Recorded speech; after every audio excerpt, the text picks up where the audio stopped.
amigos, amigas, gente que gosta de música. Se não gostar, tudo bem. Fica um pouquinho com a gente que logo você vai começar a apreciar a boa música do Brasil. Esta série é feita por profissionais da música, por gente que gosta de música, por pessoas que têm ligações em qualquer tipo, setor, parte, um feixe que seja ligado à música, está valendo. Inicialmente, vamos até Israel, chamar o comandante desta série, o nosso Manuel Barenboim. Alô, Luiz. Alô a todos que estão nos assistindo, estão nos ouvindo. Nós estamos aqui para trazer a música do Brasil para vocês. A música do Brasil em todas as suas vertentes. E hoje, em especial, nós teremos a presença de uma pessoa fantástica, maravilhosa, um músico, maestro, compositor, regente, ator de cinema, criador de trilhas de novela e uma infinidade de outras coisas, e principalmente um grande amigo da gente, maestro Júlio Medalha. Seja bem-vindo. Alô, Manuel. Tudo bem, Manuel, Luiz, queridos amigos? Que prazer estar aqui com vocês. Puxa vida, é uma satisfação mesmo. A satisfação é nossa. Luiz? Olha, eu tenho um montão de coisa para perguntar para o maestro. Primeiro, porque eu não o vejo há muito tempo. Meu começo de carreira, que foi em televisão, não em rádio, que é o carimbo que eu tenho mais próximo é o do rádio, eu era minhoca, que é uma expressão... quando o cara é muito bom, a gente fala que ele é cobra, né? Na televisão, quando o sujeito ainda não sabe nada, ele é minhoca. Então, eu, como iniciante nos anos 69, 70, no começo da TV Cultura, eu fui escalado, ainda como assistente de produção, para produzir os programas de orquestra sinfônica dos domingos. E, obviamente, quem estava lá regendo era o nosso querido maestro.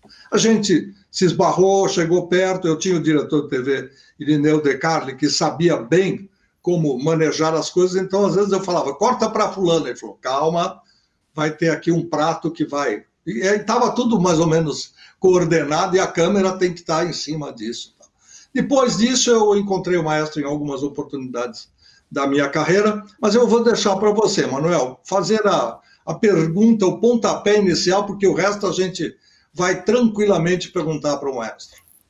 Bom, só para chegar um pouquinho na tua história aqui, o maestro e eu temos uma longa história já, e que, vamos dizer assim, o pico alto dela foi quando a gente se juntou para Tropicália, né?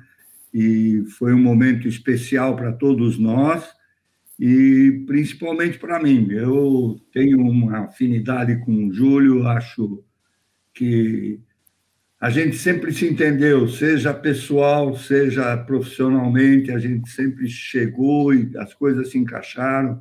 Eu tive grandes chances de trabalhar com ele, tá? Foi na Tropicália, a gente fez coisas juntos, fizemos mais coisas, fizemos uma ópera maravilhosa, A Ilha de Verdi, no estádio do Ibirapuera. Então, coisas que são marcantes na nossa vida. Mas, Júlio, você anda nos dois trilhos da música brasileira, da música erudita brasileira e da música popular brasileira. Como é que você se sente nesse trem aí, andando nos dois trilhos? Bom, na realidade, eu estou na música de qualidade, seja ela popular, seja ela erudita, né? Seja ela da Conchinchina ou da onde for. O importante é quando a música tem um sentido cultural e seja bela. Evidentemente que a beleza está presente em qualquer tipo de música do mundo, desde que a pessoa que o faça tenha talento, né? E tivemos sorte de morar num país como o Brasil, que tem uma música popular riquíssima, maravilhosa, tão diversificada, né? E também grandes compositores de música erudita, alguns até que tiveram prestígio internacional, como Carlos Gomes, Villa-Lobos, Jobim e tantos outros, né? Então, a gente tem que, como o meu interesse pela música é uma coisa também bastante cultural, né? Eu sempre procurei me interessar por todos os eventos que tenham a ver com outros tipos de música e não apenas aqueles que eu me formei numa universidade na Alemanha, que era Beethoven, Bach, Brahms e Mozart, né? Júlio, fala outro dia a gente estava batendo um papo aqui, e esse papo o Luiz Fernando tem que entrar, que você começou a contar um pouco da tua vida, da onde veio a sua família de imigrantes, quando chegaram ao Brasil, de onde eles vieram. Isso aqui é uma coisa muito interessante para as pessoas conhecerem a origem de nós três, que nós três somos filhos de imigrantes, né?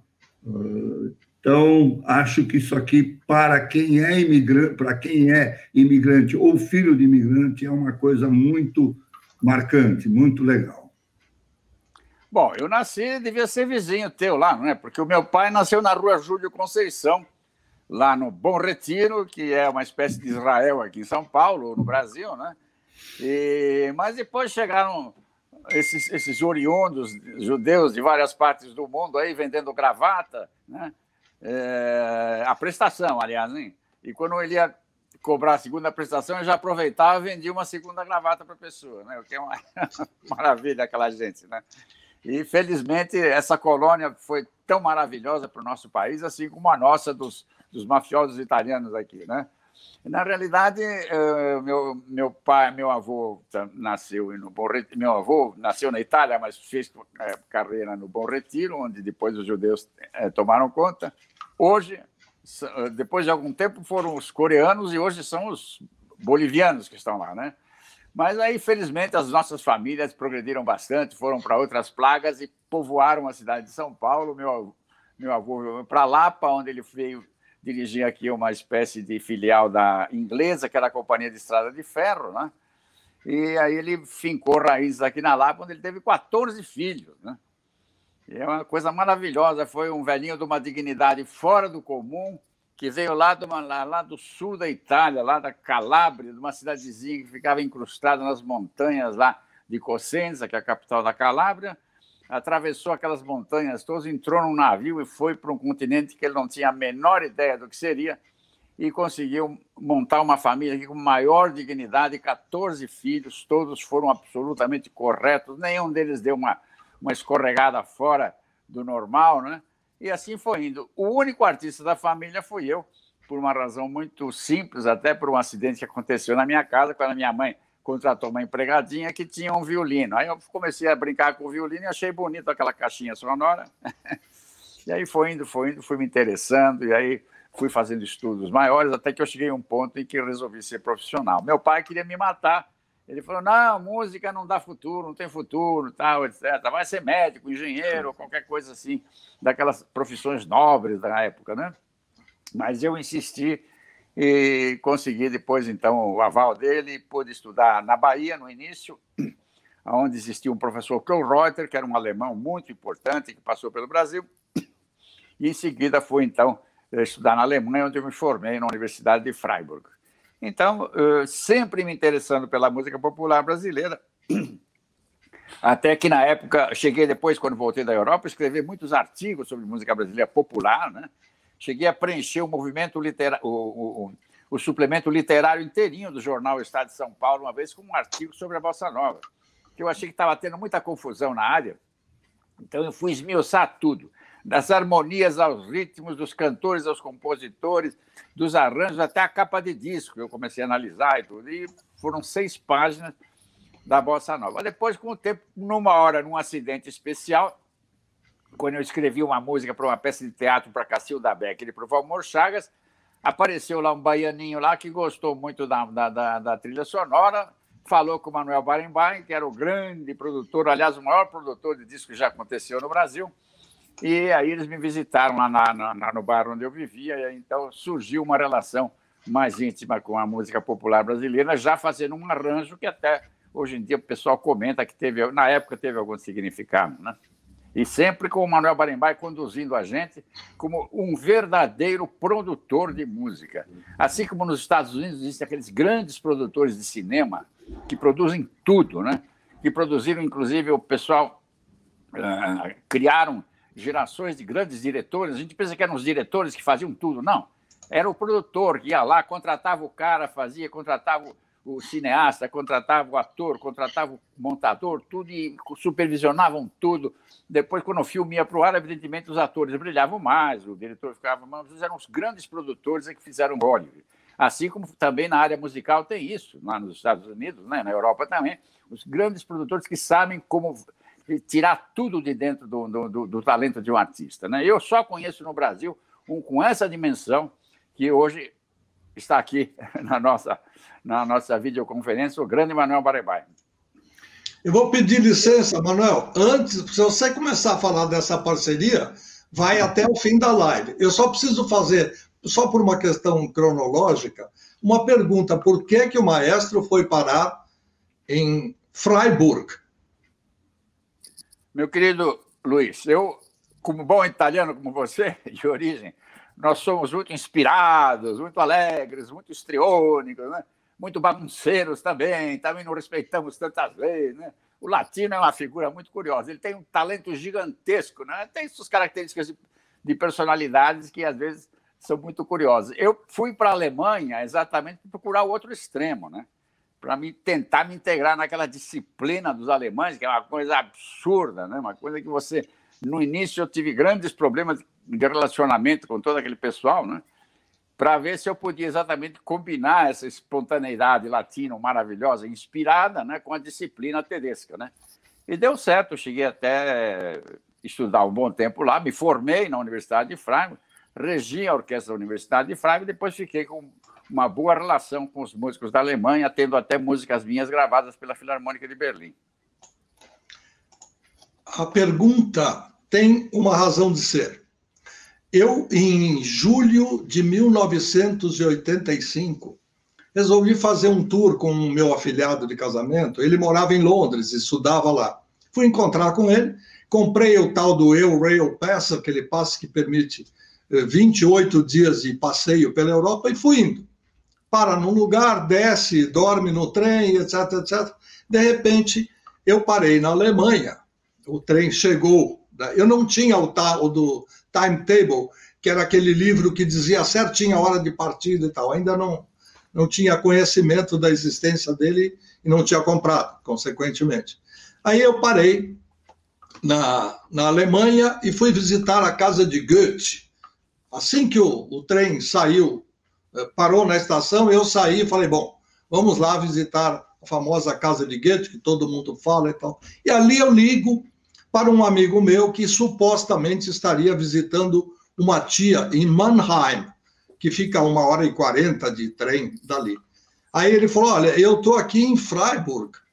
E ele era um maestro, um pianista, na época conceituado, o maestro Wilhelm Kreutzer. E ele tinha origem alemã, estava lá visitando. Ele falou, olha, se você quiser, pega um trem, vem até aqui, o seu passe dá direito. Eu estou com o maestro, com o pianista Eduardo Leite, é um curitibano que vive aqui, nós vamos fazer um concerto a 4 mãos.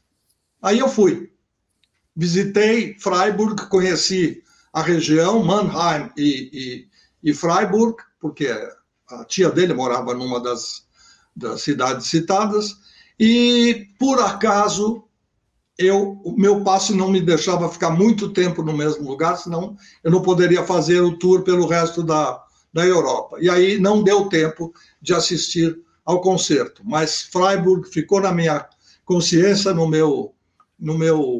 minha lembrança, porque é muito bonita, é uma cidade muito gostosa, e eu vi que tinha muita gente ligada à música erudita, por isso eu perguntei. Tinha, inclusive, muitos brasileiros lá em Freiburg, né? Porque havia um professor lá chamado Arthur Hartmann, que ele fugiu do nazismo na Primeira Grande Guerra e ele veio morar no Brasil e se apaixonou pelo nosso país. E ele, então, criou uma relação muito íntima com vários músicos daqui, e quando algum brasileiro de talento queria estudar na Alemanha, ele puxava sempre lá para Freiburg. Então, tinha uma meia dúzia de brasileiros lá que bagunçavam um pouco o coreto, mas estudavam muito lá e todos fizeram grandes carreiras internacionais. Júlio, Eu só queria completar o que você falou antes, mas nada do que eu fiz seria possível ser feito se eu não tivesse todas as pessoas que eu tive do meu lado, trabalhando comigo. Não vou nem falar de você, mas você, Rogério Duprá, todos os técnicos, todos os músicos, sabe? Todos tinham uma participação. Eu acho que o grande segredo do produtor é ele ser o coordenador, é juntar todas essas pessoas, e aí você disse, tirar o melhor de cada um, trazer o melhor de cada um, que aí sai esse 100%. É assim que funciona para mim, e é assim que funcionou. Mas isso não é, desculpe, mas isso não é ser coordenador, não. Isso é ser um criador. Você era um criador, não era um coordenador. Você não estava lá para organizar a gravação. Você interferia, você chamava as pessoas certas, você discutia. Eu me lembro que uma vez eu fiz um arranjo que você me pediu lá para uma cantora, e não sei por que razão eu fiz aquilo às pressas lá, não sei. Ficou um arranjo muito simples. Você rasgou o arranjo na minha cara, entendeu? Quer dizer, você sabia o que você estava fazendo, você sabia selecionar, você sabia conduzir as gravações, sabia quem você punha ao lado de quem, e você ia buscar as pessoas certas para trabalhar com você. Isso é um talento de produção que muito poucas pessoas têm. Isso existe, infelizmente, tão poucos no Brasil, né? O Malhoca sabe disso muito bem, né? Realmente, um cantor de dupla caipira faz sucesso. Pegar o cara, pôr no estúdio e botar lá um medo de babacas fazendo um fundo musical é fácil. Agora, o teu trabalho teve um significado cultural na música brasileira, porque você soube realmente tirar proveito dos artistas como nenhum outro produtor conseguiu, a meu ver, né? Eu só lamento você estar em Israel, porque se você estivesse aqui hoje, no Brasil, tentando um pouco de ordem nessa bagunça que é a música brasileira de hoje. Mas eu acho que vai se ajustar. Uma hora se ajusta, uma hora a engrenagem se acerta e tudo volta, e o trem volta a rodar. Maestro, a gente teve coisas juntos e muito legais. Entre elas, aqui, marca mais ali, é dentro do projeto, do movimento da Tropicália. E nós, pessoalmente, eu e você, tivemos o disco do Caetano, né, e tem a faixa Tropicália. Essa faixa Tropicália que foi parar na tua casa, você foi fazer o arranjo e eu não esqueço que você perguntou como era o nome da música. E o Caetano disse que não sabia ainda o que fazer, o que não. E aí eu queria que você contasse um pouquinho essa história, melhor do que eu. Eu estava só te ouvindo. Bem, na realidade, o próprio Caetano não sabia as dimensões que a Tropicália ia ter. Ele mesmo não sabia, né? Quer dizer, ele tinha um talento vulcânico e tinha um radar que era uma coisa maravilhosa. Eu aprendi muito com ele, inclusive, né? E como eu tinha feito uma música para uma peça de teatro que tinha muita provocação de várias naturezas culturais, políticas, sociais, comportamentais, etc., da época, essa peça, isso devia ser proibido, ela se chamava, e os atores principais eram a maior atriz brasileira, a Cacilda Becker, e um ator brasileiro, que era o Valmor Chato, né? O Caetano ficou encantado com aquilo e quis me conhecer e quis, então, que eu fizesse o arranjo de algumas músicas do primeiro long play dele, solo, que tinha realmente uma dimensão maior, né? Aí nós tivemos aquele encontro na minha casa, na Lapa, num bairro humilde ainda, numa região ainda que ainda eu estava começando carreira aqui, e a gente fez aquela gravação e eu já tinha experiências de provocação cultural na área da música erudita, né? Eu vinha da Alemanha, onde tinha aqueles grandes festivais de música de vanguarda, né? De Darmstadt, Donaueschingen, eram cidades que tinham colônia, que tinham provocações culturais, musicais do século XX e do pós-guerra, de grande projeção, inclusive internacional, né? E a gente vinha com essa experiência de agitação. A década de 60, evidentemente, era uma loucura, era uma agitação só. E isso na cultura popular também. O rock era uma coisa deslumbrante, né, na época. Tinha de Beatles a Bob Dylan, tinha Jimi Hendrix fazendo explodir a música. Né? Quer dizer, a provocação de ideias na época era internacional. Então, a gente procurava, evidentemente, naturalmente, como pessoas inquietas e talentosas, como todos nós éramos, a gente se ligava aquele deslumbrante enxurrada de ideias, né?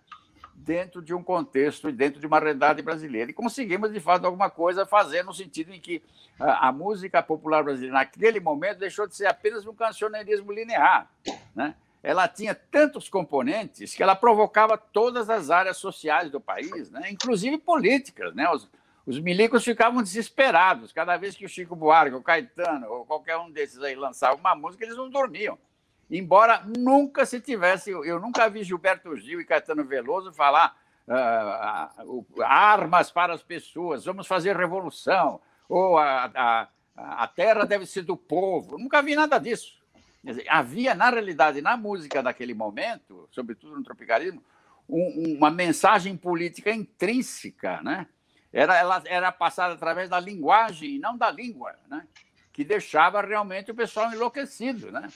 Eu nunca vi o Caetano pegar uma bandeira e ir para a rua e dizer abaixa a ditadura. Eu nunca vi isso. Outros fizeram, tipo César Roldão Vieira, Viva Che Guevara e as coisas desse tipo, né? O próprio Vandré, né? Nos quartéis se aprende a morrer pela pátria e viver sem razão. Quer dizer, isso aí era acabar com o exército brasileiro, né?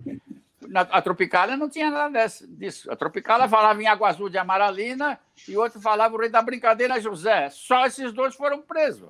Como é que se explica isso?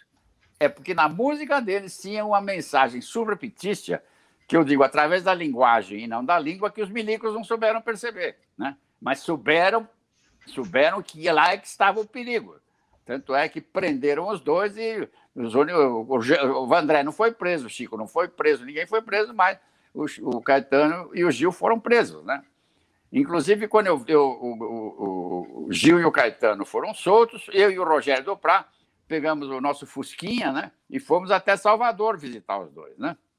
O Caetano tinha recém saído da prisão, ele e o Chico, e ele chegou um general daqueles de 5 estrelas aqui de pendurado no peito e falou: meus filhos, vocês com esse negócio de fazerem da realidade uma pasta informe, diluindo valores, constituindo, vocês estão atuando com uma das formas mais modernas de subversão, talvez a única. Quer dizer, isso parece uma palavra de um professor de filosofia falando que entende sociologia política mundial. Não eram artistas, eram militares que estavam dizendo isso. Quer dizer, eles perceberam que realmente a música, naquele momento, ela tinha um poder de influência na sociedade, de criar ideias e transformar o mundo da época, que os milicos não gostariam que existisse na época. Eles queriam acalmar tudo o negócio para eles poderem implantar lá a sua ditadura, mandar prender os comunistas, né? Alguns deles mandaram matar, inclusive, né? Eles não digam, eu acho que quem mandou matar foi o guarda da esquina, né? Eu não posso imaginar o Geisel mandando matar um cara, quer dizer, isso é uma frase, aliás, não me lembro de um deles, diz: não, nós não temos medo do general que manda no país, temos medo do guarda da esquina, né? Mas aquele clima de repressão que havia no Brasil sofria muito com a presença dos artistas.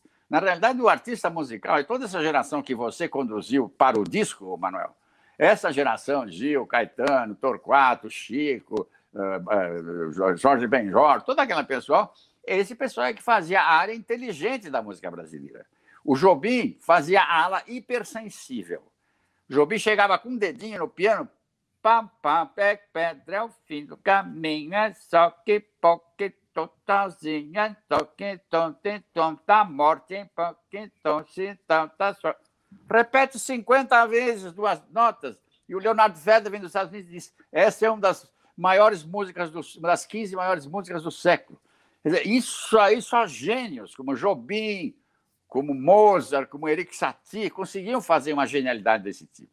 Agora, essa era a área da hipersensibilidade. A área da inteligência, que eu digo, que é a área da provocação cultural, provocação comportamental, comportação que resultava política na época, era essa turma que estava do teu lado. E você soube muito bem conduzir toda essa agitação em forma de disco, e isso todo ficou muito bem documentado. Se você ouve a música daquela época, você tem absolutamente ideia correta do que foi aqueles anos 60 na música brasileira.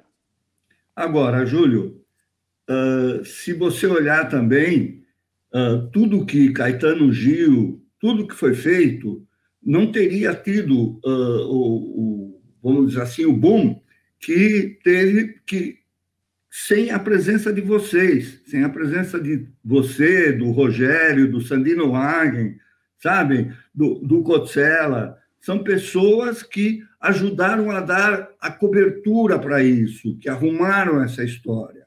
Se você olhar o Tropicália, a música do Caetano, que você fez o arranjo do primeiro disco solo do Caetano, e que a gente, brincando no estúdio, colocamos o Dirceu ali para fazer aquele discurso.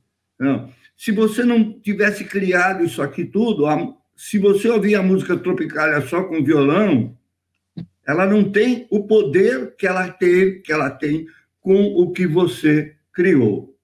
Entendeu? Falo de você do mesmo jeito que falo de todos os outros. Que é, Domingo no Parque nasceu na tua casa, a ideia. A história do Domingo no Parque começa na tua casa.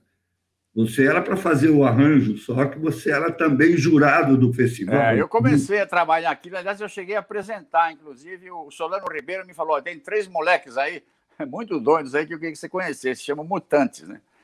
Aí eu procurei o Gil, ele estava morando no Hotel Danúbio, ali na Brigadeiro Luiz Antônio, né? E sentei lá no chão com ele e falei para ele que era um trio muito bacana. Tá? Começamos até a fazer um pequeno esboço de arranjo, mas aí o Rogério Duprat vinha da Bahia, de Brasília, expulso da universidade, porque ele, Décio Pinhatari, Cotzella, Augusto de Campos, todos aqueles grandes intelectuais que queriam criar uma moderna universidade em Brasília, estavam sendo perseguidos lá por um reitor que era da linha dura do Exército, né? E começou a perseguir. Aí esse pessoal foi todo expulso de lá. O Rogério não tinha dinheiro nem para comprar um copo de leite para os filhos. Aí, como eu voltei para o Júri, não é? Para o Festival da Record, com o Solano, né? Aí o Rogério, então, fez o arranjo do Domingo no Parque, que fez um trabalho maravilhoso, e a partir dali ele fez também uma carreira belíssima na área da música popular, que foi também muito importante. Mas a tua participação sempre foi muito importante, você sabia captar isso aí, né? Você sabia captar tudo que a gente tinha na cabeça e você virava isso história, você fazia transformar isso em história, em disco, em coisa muito bem produzida, porque ter uma ideia... Eu tenho 500 ideias na cabeça hoje em dia, eu posso, na próxima vez, dar uma relação de... Não tem ninguém que chega aqui na minha casa e diz, Júlio, vamos fazer isso, Júlio, vamos fazer aquela ideia, vamos fazer aquele outro. Não, eu estou procurando de joelho pessoas que venham a mim para que eu possa expor e fazer uma série de coisas. Ainda hoje tenho pelo menos umas 10 muito boas. Não consigo encontrar o Manuel Barenbaia na minha frente.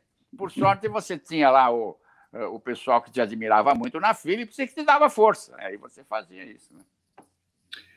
Júlio, deixa eu mudar um pouquinho do assunto. Deixa eu perguntar uma coisa para você. Qual é a obra de música, e aí pode ser popular e pode ser clássica, a música que você não regeu e que você gostaria de reger de alguma maneira? Tem alguma que você falta para você fazer isso? Tem. Tem a maior música do século XX. Infelizmente, embora tenha regido muitas obras desse compositor, essa eu não consegui, que é a Sagração da Primavera. Sagração da Primavera foi a obra que deu início ao século XX musical, né? Eu regi as outras duas dele, famosa, Petrusca e Pássaro de Fogo. Mas a Primavera, Sagração da Primavera nunca teve uma oportunidade. Porque quando a gente é convidado para reger um concerto, na maioria das vezes, aquele que convida impõe um repertório. Então, já regi toda a história da música. Essa está faltando, e essa realmente dói muito no meu coração não ter regido, porque eu considero a maior obra musical do século XX. E o cantor ou a cantora com que você não trabalhou e que você gostaria de ter trabalhado, se infelizmente não está mais com a gente, ou que está aí, que um dia, se Deus quiser, você vai trabalhar? Tem alguém? Bom, tem alguém até 2 meses atrás, nós estamos no início de 21, ele deveria estar trabalhando comigo, se chama Plácido Domingo. Né? Eu regi o Guarani, de Carlos Gomes, na Ópera Nacional da Bulgária. A Bulgária é um país, não é dos mais ricos da Europa, mas é um país de uma riqueza musical fora do comum, tem o folclore mais rico da Europa e tem também na área da música erudita uma qualidade musical, tanto é que todos os grandes autores de trilha sonora da Europa vão gravar, inclusive Ennio Morricone, iam gravar suas trilhas lá na Bulgária. E a Bulgária tem vozes, eles produzem vozes que nem o Brasil produz jogador de futebol. Eu tive a felicidade de fazer, no centenário da morte de Carlos Gomes, o Guarani, obra inteira, encenada, com todas as características do original, inclusive com o balé. E Plácido Domingo, no mesmo ano, ele gravava na Alemanha essa obra aí, né? O ano passado, 2020, o Guarani fez 150 anos, esse estrondoso sucesso no Scala de Milão, que fez com que a obra de Carlos Gomes fosse internacionalizada. Ele chegou a ser um compositor mais executado no Scala de Milão, depois de Verdi, e o compositor, durante 15 anos, com o maior número de estreias no Scala de Milão, que é o maior templo da ópera do mundo. Isso significa que é um artista realmente do nível de Verdi, Wagner, Puccini, todos os grandes autores, né? Agora nós íamos fazer esse Guarani outra vez na Ópera Nacional da Bulgária, com a Camila Tissinger, que é uma soprano brasileira deslumbrante, né? Uma jovem que participou do programa Prelúdio, que eu faço na TV Cultura, e o Plácido Domingo iria fazer o papel, provavelmente do Peri ou de algum outro personagem da ópera, porque como ele já está com uma idade mais ou menos avançada, tem 70 anos, a voz sempre fica um pouco mais grave. Mas tínhamos o convidado para fazer. Infelizmente, com esses problemas da pandemia, esse projeto foi cancelado e eu perdi a chance da minha vida de trabalhar com o maior tenor que eu respeito na atualidade, porque Plácido Domingo, além de ser aquela voz deslumbrante, ele é um músico excepcional. Ele é formado em composição, em regência e em piano. Tem até uma gravação dele tocando com o Rostropovich, que é o maior violoncelista do século XX, ele tocando piano e o Rostropovich violoncelo. Quer dizer, precisa ter muita cara de pau para tocar com o maior violoncelista do mundo, né? Mas ele tinha qualidade para fazer isso. E gravações e apresentações do Plácido Domingo, em todo o repertório, como ele é um grande músico, ele canta de Wagner a Verdi, de Carlos Gomes, a Cherubini, aos compositores do início da ópera, do romantismo, Rossini, aquele pessoal maravilhoso, Donizetti, faz qualquer tipo de música. É o maior tenor que já surgiu em todos os tempos do ponto de vista de voz e capacidade técnica e artística de interpretar, não como um delírio vocal, mas como um grande acontecimento cultural, tudo que ele faz. Já que nós estamos nesse caminho, e orquestra que você sonharia, que você sonha de reger, que você não regeu até hoje? Bom, eu já regi na Filarmonia de Berlim, que esse era o maior sonho da minha vida, né? Agora, eu estou com um projeto com a Filarmônica de Berlim, que eu apresentei para a Sabine Lovatelli aqui um projeto, ela está negociando isso, que pretendemos talvez trazê-la para o Brasil para 2022, para comemorar os 200 anos da independência do país, porque quem assinou a independência do Brasil não foi o Dom Pedro I. O Dom Pedro deu um grito logo depois, mas quem assinou foi uma austríaca, mais conhecida como Maria Leopoldina, que foi a esposa de Dom Pedro I. Dom Pedro I casou com ela e trouxe ela da Áustria para o Brasil, e ela ficou encantada com o país, e ela como ela era uma pessoa de altíssimo nível intelectual, né, ela era de grande formação cultural, sociológica, em todos os sentidos, ela se formou em várias áreas, enquanto Dom Pedro era um porra louca maravilhoso, né, que queria comer as mulheres, que teve 50 filhos aí, bastardos, mas era um grande músico. Dom Pedro I era um compositor de primeira. Existe um credo dele na internet aí, se vocês quiserem apreciar, o credo Dom Pedro I, é uma obra do nível de uma obra de Rossini e Mozart, é uma coisa impressionante, né? Então, existe essa relação com o Brasil, com a Áustria, existe um projeto agora de trazer a Filarmônica de Berlim ao Brasil, para a gente fazer uma festa lá no Ibirapuera, não, nos jardins do Museu de Ipiranga, com essa grande, porque sonoridade como a de Filarmônica de Viena, essa não existe no mundo. Luiz? Eu gostaria, eu fico aqui quietinho no meu canto, porque eu estou só absorvendo, né? Muita coisa eu já sabia, mas não com essa riqueza de detalhes. E em outros momentos eu participei, como já disse antes, do outro lado do balcão. Eu não sei como foi feito, mas quando chegou o prato pronto, falei, meu Deus do céu. Às vezes eu me lembro, porque naquele tempo a gente valorizava muito mais as músicas internacionais, daí quando surge Sgt. Pepper's, com toda aquela ilustração musical e tal, eu falo, puxa, tal coisa lembra, mas nós já tínhamos no Brasil gente capaz de fazer, e a explicação foi dada agora e a resposta está aí. Eu queria perguntar uma coisa para o maestro, que é o seguinte, eu acho que ninguém nasce maestro, né? Outras coisas a pessoa nasce e vai aperfeiçoando e tal, mas maestro não é uma coisa fácil de dizer. E para muita gente, o cara fica lá com aquela estante, uma batuta na mão, vira a página. Pô, por que tudo aquilo? Quais são as fases? Vamos falar de uma maneira um pouquinho mais didática, as fases pelas quais passa um profissional, né, que eventualmente começou tocando um instrumento e chegou aonde chegou o nosso querido maestro Júlio Medalha. Bem, na realidade, a regência e a composição são duas matérias que a gente aprende nas academias, né, que tem a maior quantidade de matérias correlatas, como a gente chama na academia, né? Um violinista, ele estuda violino 10 horas por dia trancado num quarto, depois ele aprende uma série de outras coisas paralelas. Se não for um grande conhecedor de muitas outras coisas, ele tendo talento, ele às vezes faz bonita carreira, né? Até tem o caso de um menino que eu descobri aqui em São Paulo, chamado Guido Santana, que com 9 anos de idade ele tocou um concerto para violino de Mozart deslumbrantemente bem, com a sinfônica regida por mim, e estava tudo pronto, né? Assim como teve uma menina de 9 anos de idade no programa Prelúdio, tocando flauta doce, tocando peças de Handel, né? A menina, quer dizer, com a extrema sensibilidade dela, com a facilidade de manuseio do instrumento, ela está pronta já aos 9 anos de idade. Não existe isso no mundo, né? Uma coisa do talento brasileiro. Agora, a regência sinfônica e a composição envolve uma enorme quantidade de conhecimentos paralelos, né, que, na realidade, se você não os tiver, você não pode compor nem reger. Apesar que tem muita gente regendo por aí que não tem todo esse conhecimento, né, que se diz maestro, né?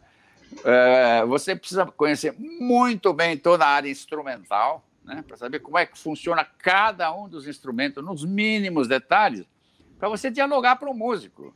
Você não pode chegar para um músico e pedir para ele uma determinada coisa que ele não toca no instrumento. Quando você escreve um arranjo, né, já aconteceu de pessoas que estão começando a escrever, de repente ele escreve uma coisa que o trompista chega, não, isso aqui não dá para tocar no meu instrumento. Então, existe uma quantidade enorme de matérias paralelas, né? Conhecimento de harmonia, contraponto, fuga, quer dizer, mecanismos. Assim, como engenheiro, quando ele tem que resolver uma construção de um edifício, ele sabe se ele pode pôr determinado material aqui ou ali ou não, né? Para saber se o edifício não vai cair, se o edifício suporta aquelas ideias ou não, né? Então, são as matérias que... Mais de 20 matérias, tanto é que quando eu fiz exame final na Alemanha, para obter o meu diploma na cidade de Freiburg, que é uma cidade que tem uma escola de música importantíssima, eu fiquei 6 meses prestando exame das mais diversas matérias. Hoje é fuga, amanhã análise, depois da manhã orquestração, depois forma, depois regência propriamente dito, depois instrumento. Você tem que tocar relativamente bem um instrumento para poder fazer você mesmo música. Tem um teste de piano também, porque o piano para a regência é muito importante, porque é no piano que a gente estuda as partituras. Conhecimento de instrumentação, de orquestração, para saber como é que funcionam aquelas máquinas orquestrais maravilhosas que os Tchaikovsky e Beethoven escreveram. Então, existe uma quantidade muito grande de matérias que você é obrigado a dominar. Depois que você conhece tudo isso, aí tem uma segunda fase na tua vida de regente, é a tua relação com os músicos da orquestra, né? Você tem que saber comandar, tem que ter liderança, tem que saber... Você está manipulando um coletivo de que pode ser de 40, 80, 100, até 300 músicos, porque às vezes tem corais, gigantescos corais cantando juntos, né? E você está comandando uma coletividade. Comandar uma coletividade não é fácil. Comandar minha casa, que é difícil, a minha mulher, imagina comandar 100 músicas, né? Então, o caso é o seguinte, você tem que ter uma espécie de liderança semelhante à de um gerente de uma grande empresa de automóvel, ou empresa de qualquer natureza, porque a liderança tua vai fazer você ser respeitado pela orquestra, desde que você tenha antes todos os grandes conhecimentos. Depois que tudo isso está funcionando bem, aí vem a parte artística, né? Se você tem realmente talento para revelar para o grande público um tipo de música com alguma curiosidade, com alguma ideia nova, uma interpretação nova, porque você vai fazer uma sinfonia de Beethoven, 5 milhões de pessoas já fizeram aquilo. Por que um cara sai lá da Vila Ipojuca, vai à Sala São Paulo para ouvir a tua nona sinfonia de Beethoven? Alguma coisa você tem que apresentar de novo, senão ele não sai de casa. Então, vem a parte da criatividade artística, do talento, do talento de regente como criador de uma interpretação especial, que faz você ser diferente. Assim como Arthur Rubinstein é diferente tocando piano, Guilherme Novaes é diferente tocando piano mais do que qualquer outra mulher no mundo, assim como hoje em dia temos grandes pianistas internacionais, né, que revelam uma interpretação diversa. E isso acontece na regência também, porque a orquestra é, na realidade, um instrumento que você manipula. É igualzinho a um piano. Quando você chega para reger uma orquestra, a orquestra não fala, ela fica quietinha. Você fica dando ordens, assim como o pianista dá as suas ordens através do seu mecanismo físico. E a gente dá as ordens através inicialmente através de diálogos, quer dizer, monólogos, né? Porque o maestro fala, os músicos não falam, e depois através da gesticulação, que aí entra a parte mímica sua, a mímica transformando os seus gestos em fluidos musicais que faz com que a orquestra renda muito e faça aquela beleza fora do comum, que faz com que alguns poucos maestros do mundo tenham tido essa oportunidade de ter essa chance. Existem maestros que dirigem muito bem, que são excelentes, que não deixam a orquestra cair, que fazem aquilo soar muito bem, etc., mas às vezes o resultado artístico não é tão interessante, né? E tem outros que não são tão técnicos assim, mas que têm uma capacidade de comunicação muito grande e a orquestra soa com muito brilho, né? Tem muitas curiosidades na personalidade de um maestro que faz com que o Karajan seja diferente do Zé das Couves, né? É uma coisa que leva muito tempo para a gente discutir até a gente poder chegar a uma conclusão de o que seria realmente essa profissão feiticeira do maestro, né? A gente vai ter oportunidade de conversar outra vez. Nós estamos quase no final do programa. Vou fazer minha última pergunta, só porque tem um pouco de ligação com o que a gente conversou agora, e em seguida o Manuel faz a sua última pergunta. Maestro, por que aqui no Brasil, falando genericamente, eu não vou falar especificamente de São Paulo, até porque São Paulo acho que tem um pouco mais de abertura, mas por que a música erudita, a música clássica, mesmo a música erudita brasileira, tem pouco espaço? As emissoras, a não ser a TV Cultura, que o senhor citou, e é claro, a gente entende por que a TV Cultura se dedica, mas por que as outras emissoras hoje não se dedicam? Antigamente havia um espaço para a música erudita, concertos para a juventude, uma série de outras coisas que eram dedicados à cultura da música no Brasil. É que a chamada música erudita, né? Ela, no fundo, é uma coisa que as pessoas gostam, sim, claro que elas gostam. Elas só não sabem que gostam, né? O problema é que é uma coisa muito complicada. Você colocar uma orquestra sinfônica num determinado palco, marcar as apresentações, vender ingressos, os caras saem lá do fim do mundo, lá. Quer dizer, toda essa logística da execução musical é uma coisa muito complicada, isso nem sempre chega com facilidade a todas as pessoas, né? É mais simples você pegar uma dupla de Chitãozinho e Chororó com um violão na mão e outro com uma viola caipira e cantar uma canção, né? É claro que o meu brasileiro é musical, a melodia é bonita, aquilo, pumba, corre o país inteiro com mais facilidade. para ter uma sinfônica funcionando à disposição de todo mundo é uma coisa muito complicada, né? Isso não significa que as pessoas não gostem. O Manuel sabe muito bem quanto concerto sinfônico que eu fiz. Ele falou, inclusive, da ópera que nós fizemos juntos, a ópera Aida de Verdi, né, que é uma obra que tinha 600 pessoas participando num palco gigantesco, né? A gente fez aquilo em campo de futebol. Então, o cara foi lá, como ele vai assistir o jogo do Corinthians e Palmeiras, ele foi assistir a ópera lá. A gente punha a tradução lá embaixo para o pessoal saber o que estava acontecendo, ninguém saiu da plateia, assistiram aquilo ali, como eles assistem um desfile de escola de samba. E adoraram. Tanto é que a gente fez em seis campos de futebol do Brasil e todos estavam abarrotados e as pessoas mostraram. Pessoas que jamais assistiram uma ópera na vida ficaram até o fim. Então, é um difícil relacionamento dessa produção cultural mais complicada do que com o relacionamento de uma simples canção. É a mesma coisa que você pegar uma comida sofisticada do Tour d'Argent de Paris, né, que é o maior restaurante lá de Paris, entendeu? E para aquilo chegar à casa de todas as pessoas, em toda a favela, nas favelas do Brasil, é muito complicado. Agora você põe um prato de feijão com arroz ali, a mulher compra um feijãozinho preto ali, esquenta a água, põe um pouco de sal, é fácil de consumir. Então, infelizmente, tem essa dificuldade. Nos países mais ricos e mais desenvolvidos, existe uma coisa chamada educação musical, né, que faz com que as pessoas tenham essa informação desse tipo de repertório já no banco escolar. Aliás, eu participei centenas de vezes de debates em Brasília e falei com deputados, presidentes da República, ministros da Educação e Cultura do país durante quase 30 anos para que voltasse ao ensino musical nas escolas. E conseguimos, né? O ensino musical nas escolas voltou. Aquilo que Villa-Lobos tinha criado há muitos anos atrás, conseguimos implantar outra vez. Infelizmente, o currículo ainda não é tão bom. Mas, quando ficar melhor, eles vão usar o banco escolar para botar na cabeça das pessoas uma informação importantíssima de que o universo musical criado pelo gênio chamado ser humano é muito mais rico do que apenas uma dupla caipira. Infelizmente, as duplas caipiras que eram por aí não são nem tão caipiras, nem tão música, né? É mais boleirão brega do que outra coisa, né? Mas a grande música sertaneja brasileira, de grandes cantores que nós conhecemos e compositores, é uma coisa maravilhosa também. Mas existe um tipo de repertório gigantesco, universal, inclusive, de grandes compositores. Tanto é que, se você vai assistir um filme qualquer, um bom filme produzido, bem produzido, em Hollywood, na Europa, etc., né, as trilhas sonoras são feitas com orquestras sinfônicas.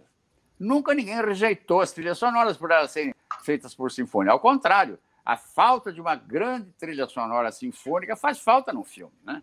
Eu mesmo fiz muita trilha sonora, mais de 100, para cinema, teatro e televisão, e a música sempre participou com elementos da minha cultura, quer dizer, aquela informação que eu tenho cultural, eu punha nas trilhas sonoras que eu fazia.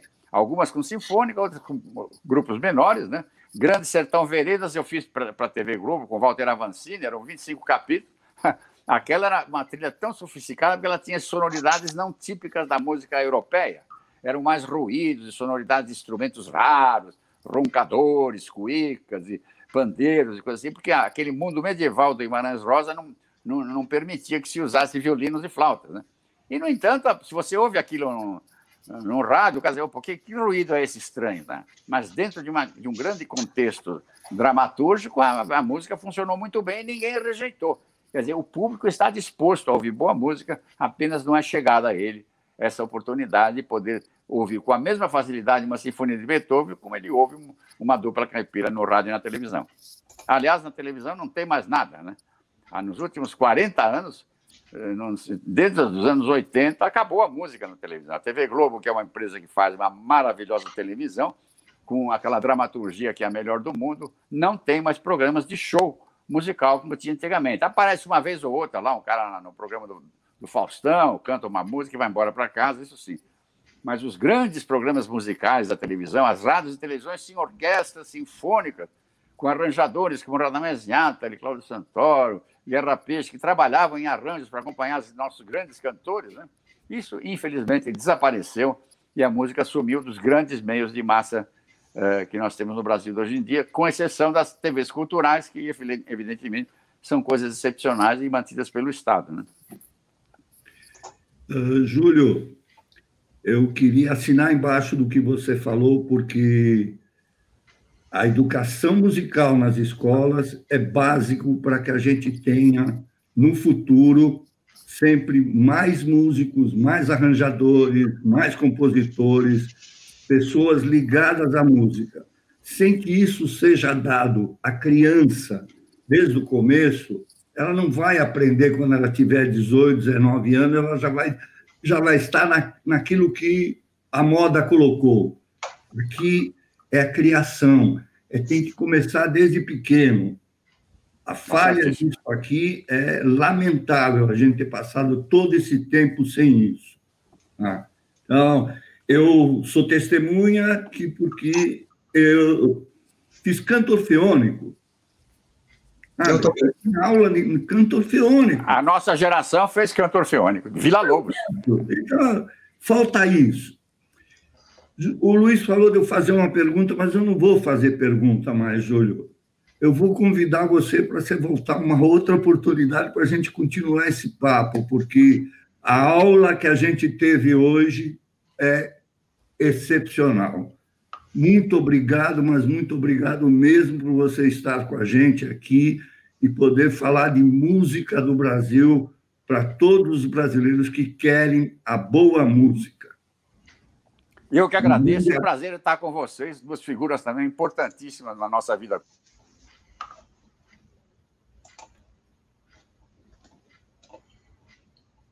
Se reúnem para falar sobre o que é uma música de qualidade e tentar fazer alguma coisa boa para o nosso país, né? Muito obrigado de novo.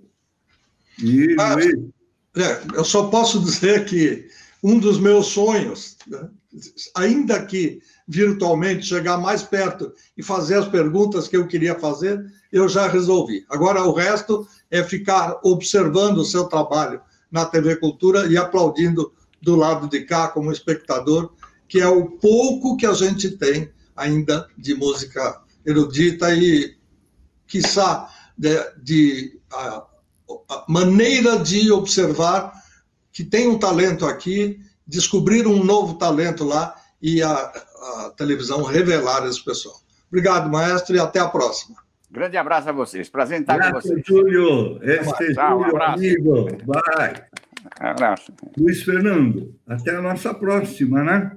Pois é, agradecendo a presença de quem ficou com a gente até agora. A gente sempre vai fazer mais ou menos 1 hora de conversa, às vezes passa um pouquinho e tal, mas é isso que nós vamos manter nesta série que tem tantos nomes importantes, que tem tanta gente querida, nomes conhecidos, nomes não conhecidos, e como vocês viram e ouviram o maestro Júnior Medalha falar, tem muita coisa por de trás das câmeras, como a gente brinca, nos bastidores, seja do disco, seja da gravação audiovisual, tem muita coisa para ser revelada, e dentro do possível, o Manuel e eu iremos checar onde estão essas figurinhas imprescindíveis para o sucesso da música e depois mostrar para vocês como é que eles fizeram tantas coisas que vocês conhecem.